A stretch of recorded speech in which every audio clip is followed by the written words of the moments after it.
Cuk Putranto mengungkap kebiasaan Verdi Sambo setiap kali menegur dan memperingatkan anggotanya. Ia juga mengungkapkan alasan akhirnya berani bertanya kepada mantan atasannya tersebut apakah ikut menembak Brigadir Yosua atau tidak. Hal itu diungkapkan oleh Cuk Putranto dalam persidangan lanjutan kasus obstruction of justice penyidikan pembunuhan Brigadir J di Pengadilan Negeri Jakarta Selatan pada hari ini Kamis 12 Januari 2023. Awalnya Cuk mengungkapkan bahwa Sambo merupakan sosok yang tegas.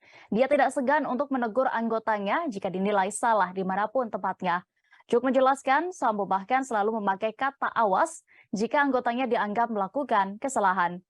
Dia mengetahui betul karakteristik atasannya itu karena bertugas sebagai mantan sekretaris pribadi. Lalu Cuk juga menceritakan momen dirinya pernah dimarahi oleh Verdi Sambo karena tidak tahu tempat duduknya dalam suatu kegiatan. Saat itu Sambo pun memakai kata awas untuk menegur dirinya.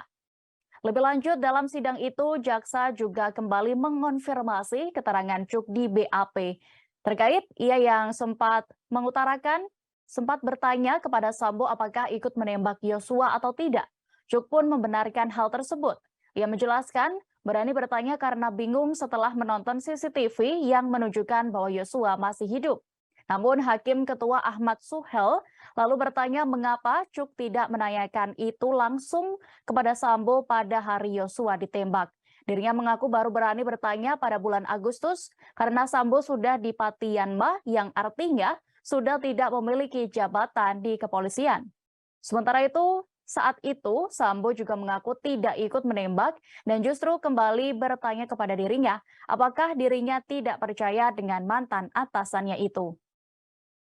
Diketahui Nofriansyah Yosua Huta Barat alias Brigadir Yosua menjadi korban pembunuhan berencana yang diotaki Verdi Sambo pada 8 Juli 2022 lalu.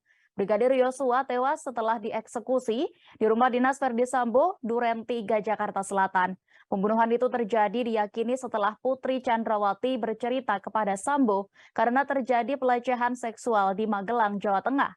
Verdi Sambo saat itu merasa marah dan menyusun strategi untuk menghabisi nyawa dari Yosua.